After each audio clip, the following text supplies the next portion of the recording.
Astronaut George Taylor is making an audio report aboard a spaceship. He says he and his crew have been floating in deep space for more than 6 months, but because they were traveling at light speed, 700 years have passed back on Earth. They are now getting ready to head back to Earth. He says he has no regrets about leaving Earth for such a long time, and understands that the people who sent him up here are now long gone. He admits that observing the boundless deep space squashes the ego of a man.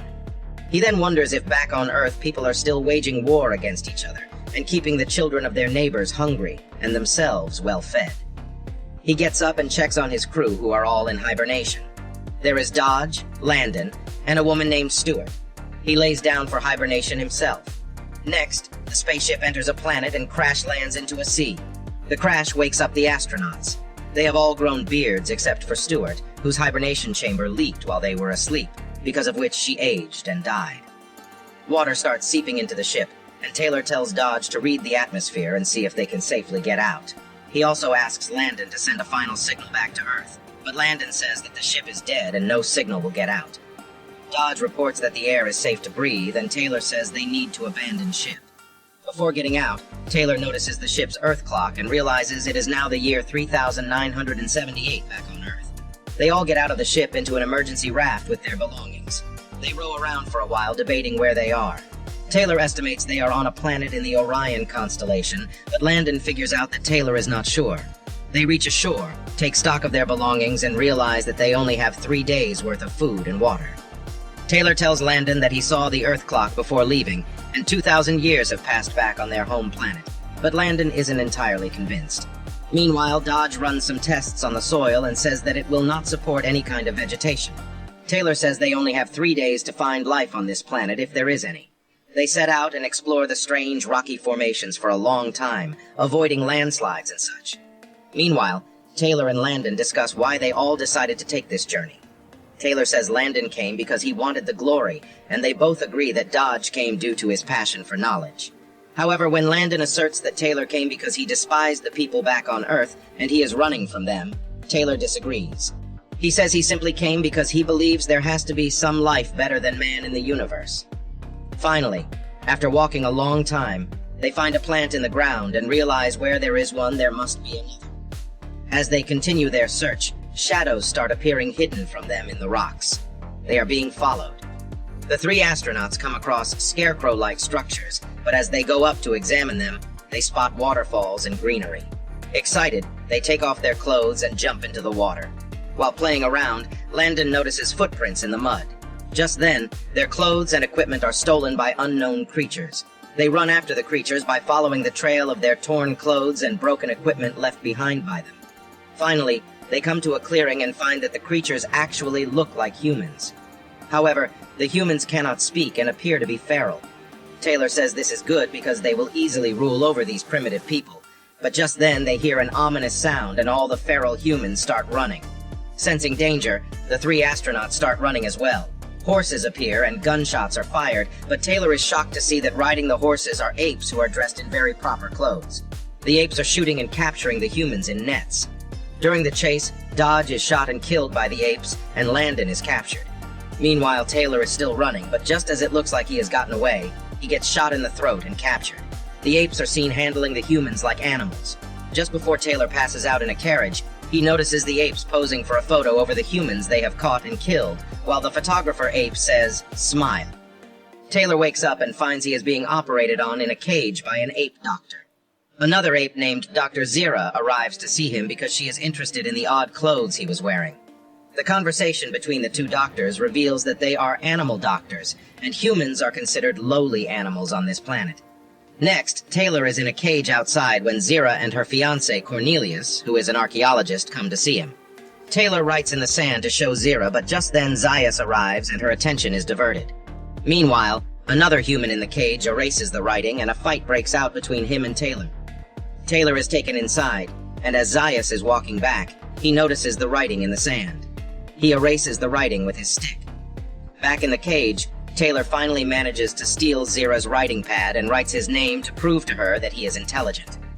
Zira takes Taylor home where he writes his whole story out for Zira and Cornelius to read. Cornelius does not believe it, and thinks it is some kind of clever animal trick. He says Taylor could not have flown into the planet because flight is impossible. Taylor proves him wrong by making a paper plane. Taylor shows them on a map where his ship landed, and Cornelius says that that region is called the Forbidden Zone, where no one is allowed to go. Zira reminds Cornelius of his theory that apes evolved from man and says that Taylor could be proof of that, but Cornelius refuses to pursue that for fear that the religious leaders of the scientific community, such as Zaius, will accuse him of heresy. Zira reminds him of the artifacts he found while digging in the Forbidden Zone, but Cornelius argues that the artifacts outdated their religious scrolls, which simply could not be. He has clearly been brainwashed by the religious leaders. Zaius arrives and notices the paper plane. Zira tells him that it floats in the air, but that upsets Zaius, and he crumples it up and throws it on the ground. Later, Taylor is in a cage when he overhears the guards saying that Zaius himself has ordered experimental surgery on his brain. When the guard tries to take him, he fights and runs out.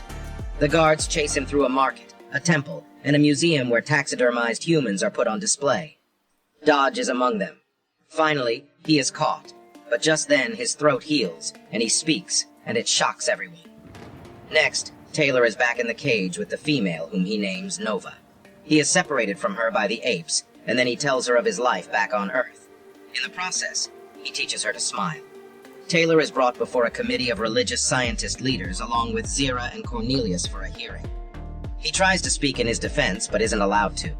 The committee accuses Zira of experimenting on Taylor's brain and vocal cords, and giving him the ability to speak. They also accuse Cornelius of heresy for suggesting that apes evolved from man because they believe that ape was divinely created by God above all other beings. Both deny these charges, and Taylor once again writes down his story for the committee, that Cornelius reads out for him. The committee suggests, looking at Taylor's companions, that he claims came with him. They take him to identify them, and he finds Landon. But Landon cannot speak because he's had brain surgery performed on him. This enrages Taylor, but he is once again captured by the apes. Zaius tells the committee that Landon could never speak, and the surgery was performed to save his life. Cornelius and Zira try to argue their theory of evolution, saying that if Taylor is not from another planet, then he is from here, and is the missing link of evolution between man and ape. This is too much for the committee, and they sentence Taylor to be disposed of and accuse Zira and Cornelius of heresy. Taylor is brought before Zaius. Zaius admits that he knew Landon could speak and performed surgery on him to shut him up. He agrees with Cornelius's theory of Taylor being a missing link in evolution. This surprises Taylor. He asks Taylor to tell him the location of more people like him, and promises to spare Taylor's life in return. Taylor is confused and has no answer, but notices that Zaius is scared of him for some reason. Next, Zira's nephew arrives at Taylor's cage and helps him escape. Taylor insists that Nova comes along. Zira and Cornelius tell Taylor that since they are charged with heresy, the only way they can win is by going back to the Forbidden Zone, to Cornelius's diggings, and finding proof of their theory. Taylor grabs a gun and agrees to accompany them. They arrive at the cave where Cornelius did the digging, but just as they are about to enter, Zaius and his guards arrive to arrest them. Taylor points a gun at him and tells his guards to back away. He proposes a deal to Zaius. If Cornelius and Zira can prove that artifacts older than the religious scrolls exist in the cave, he has to withdraw his case against them. They enter the cave where Cornelius presents multiple artifacts, and Zaius rejects all of them until they find a human doll that speaks the word Mama.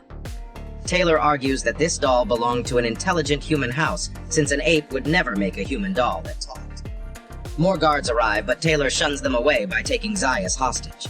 When Taylor inquires, Zaius admits to them that he knew about ancient men because the secret religious scrolls mention them. They describe men as destructive beasts who wage war on each other. He also reveals that the Forbidden Zone was once a paradise, and men turned it into the barren wasteland it is today. This is why he was scared of Taylor and intelligent men. Taylor is still curious how this planet had apes evolve from men. He demands a horse and some provisions from the guards in return for Zaius, and sets off to find the answer alongside Nova. Zaius warns him, saying he might not like what he finds. After Taylor leaves, Zaius has the cave sealed off and tells Zira and Cornelius they will stand trial for heresy because he cannot let people know about the intelligent man. A little way down the beach, Taylor sees something that makes him leap off his horse, crying and cursing. It's the remains of the Statue of Liberty. He realizes he was on Earth the whole time, and humans just destroyed it and themselves thousands of years ago. He has his answer. The end.